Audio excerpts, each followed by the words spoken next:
हरे कृष्णा। जोगे और भोगे नाम के दो भाई थे। वे दोनों अलग अलग रहते थे। जोगे धनवान था, परंतु भोगे बहुत निर्धन था।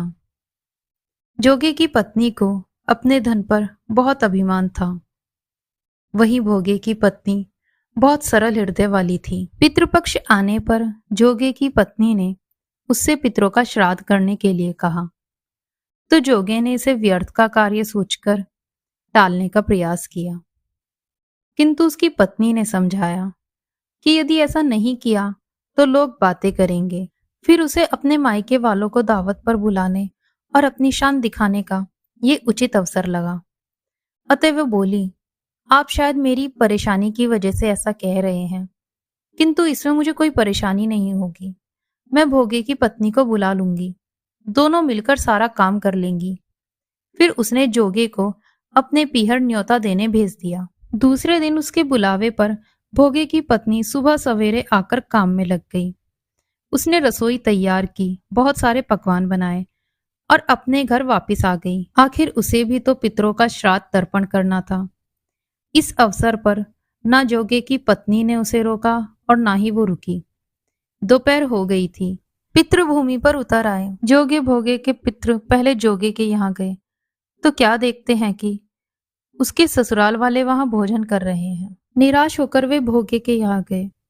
वहां क्या था, मात्र पितरों के नाम पर अंगियारी दे दी गई थी।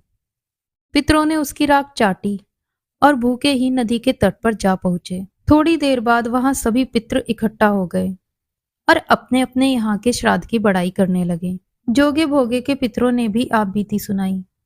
फिर वे सोचने लगे कि यदि भोगे सामर्थ्यवान होता तो शायद हमें भूखा नहीं रहना पड़ता। मगर भोगे के घर में तो 2 जून की रोटी भी नहीं थी। यही सब सोचकर उन्हें भोगे पर दया आ गई। अचानक वे नाच नाच कर गाने लगे, भोगे के घर धन हो जाए, भोगे के घर धन हो जाए। सांझ होने को ही भोगे के बच्चों को कुछ भी खाने को नहीं मिला था। उन्होंने अपनी माँ से कहा, माँ भूख लगी है। तब उन्हें टालने की गरज से भोगे की पत्नी ने कहा, जाओ आंगन में जो हांडी औंधी रखी है उसमें जाकर देख लो, जो मिले बांटकर खा लेना। बच्चे वहां पहुंचे तो क्या देखते हैं कि हांडी मोरों से भरी पड़ी थी। वे दौड़े दौड़े माँ के पास आए और सारी बात बताई।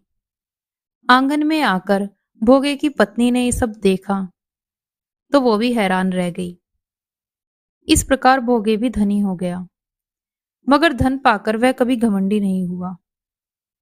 अगले साल फिर पितृपक्ष आया। श्राद्ध के दिनों में भोगे की पत्नी ने 56 भोग व्यंजन बनाए। ब्राह्मणों को बुलाकर श्राद्ध किया, भोजन कराया, दक्षिणा दी और फिर जेठ जेठानी को सोने चांदी के बर्तनों में भोजन कराया। इससे पितृ बड़े प्रसन्न हुए तथा तृप्त हुए। तो ये थी जोगे और भोगे की कथा। आपको ये कथा कैसी लगी हमें कमेंट बॉक्स में जरूर बताएं। कथा को ज्यादा से ज्यादा शेयर करें और चैनल को सब्सक्राइब करें। हरे कृष्णा।